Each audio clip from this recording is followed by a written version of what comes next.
And without further ado, we do ask that you silence your phones during the duration of this lunch. And without further ado, Squad 13. Thank you. And I just silenced my phone because I hadn't thought of it before then. All right. My name is Dan Valdron, or D.G. Valdron. I'm a writer, kind of pathological about it. And I'm the author of Squad 13, which is there. As you'll know, I've got a big pile of books set out there, other titles that I've written or participated in. Feel free afterwards to take a look through. Generally what I do is genre. I do speculative fiction, science fiction, fantasy, horror, alternate history, that kind of thing. I like working with that. So that's about all you really need to know about me. Okay. I want to talk about slasher movies, which is where this book comes from. This book is basically kind of like the Avengers of slashers. It's the big team-up book. And I think that concept is so obvious that I'm surprised nobody's written something like this before. But maybe they just had more sense. But that gets us into the whole subject of slasher movies. Now, the thing with horror, the thing with any kind of genre, is it gets no respect. You know, people focus on the literary stuff, they focus on the awards, they focus on the highfalutin stuff. The things like horror tends to be at the bottom of the basement. Everybody reads it. Romance, everybody reads it, but nobody respects it. And I think maybe it should be respected. But having said that, I want to talk about where these movies come from. And I think the interesting thing about slasher movies, apart from the fact that they're probably the least respected genre of horror, which is a least respected genre of all, is that with slasher movies, this is the ones that come closest to real life when you think about it. I mean, in real life, we had Ted Bundy and Jeffrey Dahmer. We had Ed Gein, who was probably the father of all of these things. We've had axe murderers going back to the 1920s. There were, if you go back and look at 1920s newspapers, there's incidents of lurid axe murderers who just, hack people up. But as to the movies themselves, what's interesting about them is that when you get guys like Dracula, Frankenstein, they just are born sui generis. They come out of nowhere. All the mythology, everything is just kind of set in stone, and they go from there. But with slashers evolved, bit by bit. Nobody really created the slasher genre. It just kind of like accumulated in time. So I mentioned Ed Gein. Well, Ed Gein is the father of a lot of movies. If you don't know who Ed Gein is, I'll tell you later.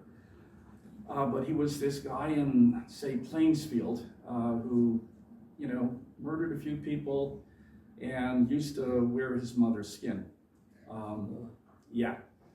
And so he inspired Psycho, he inspired Texas Chainsaw Massacre, Silence of the Lambs, and probably about a dozen other movies.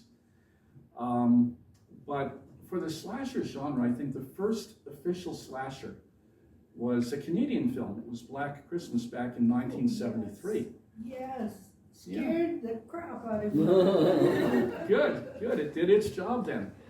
And but it's just the bare bones, so a lot of the slasher elements aren't really there.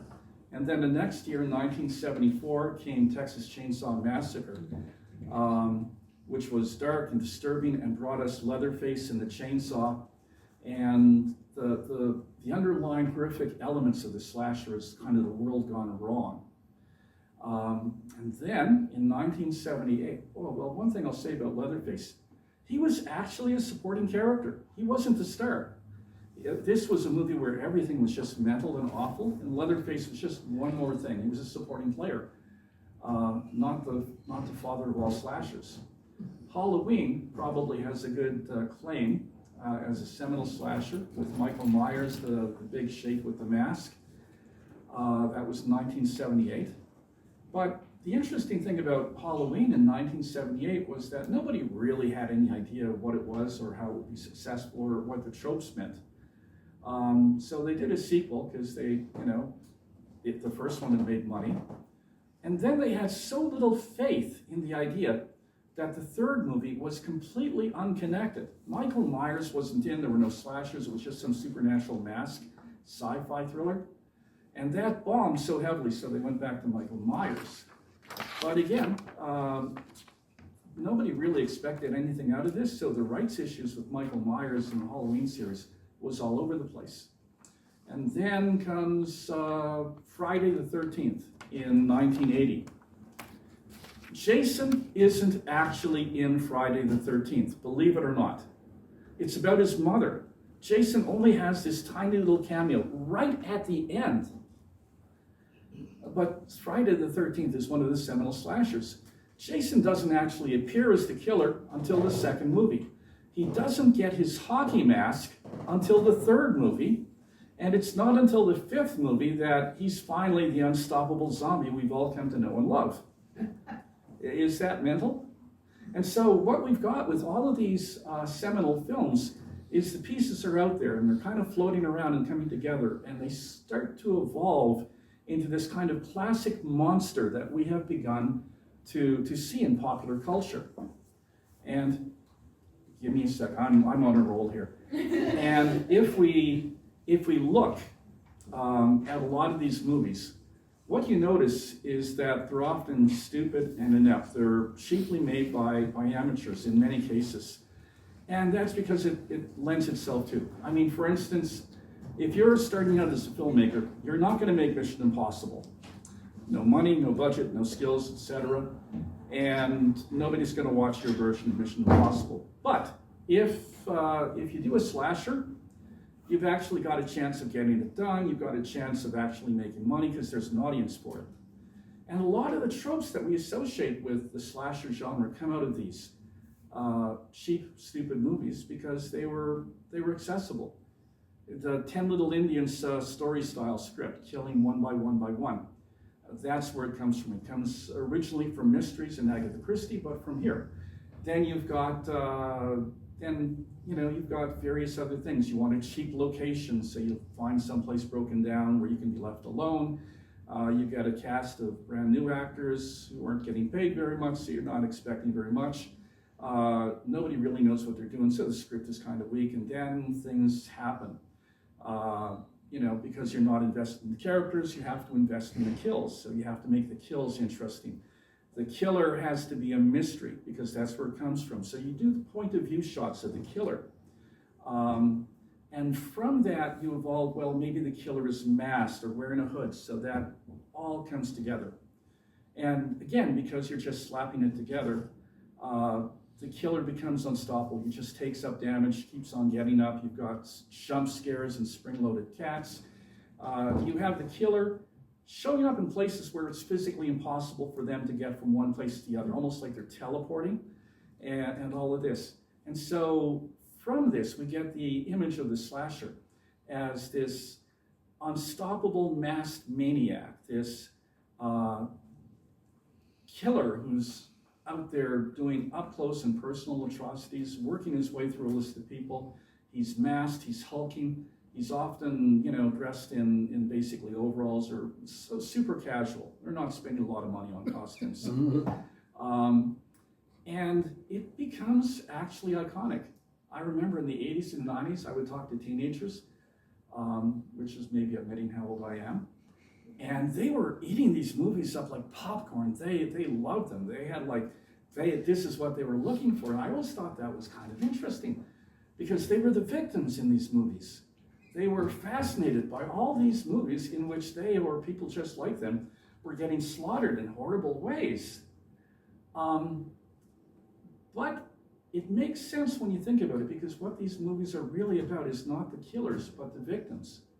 It's about, and it spoke to people, teenagers, young adults, who were in a state of transition. They were basically okay with where they were, but they were now facing a crazy unknown world. They had to get jobs, they had to get relationships, they wanted to get laid. And all of this was absolutely terrifying. And so, to give you one example, teenagers desperately wanted to have sex. They thought about it all the time. They were always looking for it. It was an obsession. And in movies, Jason Voorhees would walk in on them when they were doing the deed and he would impale them. And they go, ah! And it worked for them. But I'll tell you, each one of these kids, they had no good place to have sex. So every time they were going for it, they were risking a situation where mom and dad was just going to walk in and catch them. And I think that if they had their preferences, they would have preferred Jason Voorhees to get them in that situation. So, that's kind of where we are with the slasher genre. And I think that the genre itself, even if it is cheap or stupid or inept, actually does have a lot to say. It had a lot to say for the audience that was there for it. And certainly there's something respectable about iconic characters who earn their iconicity. Is that a word? I mean, because nobody really created the slasher, they created themselves. They built themselves up out of our psychic understructure. And I kind of respect that.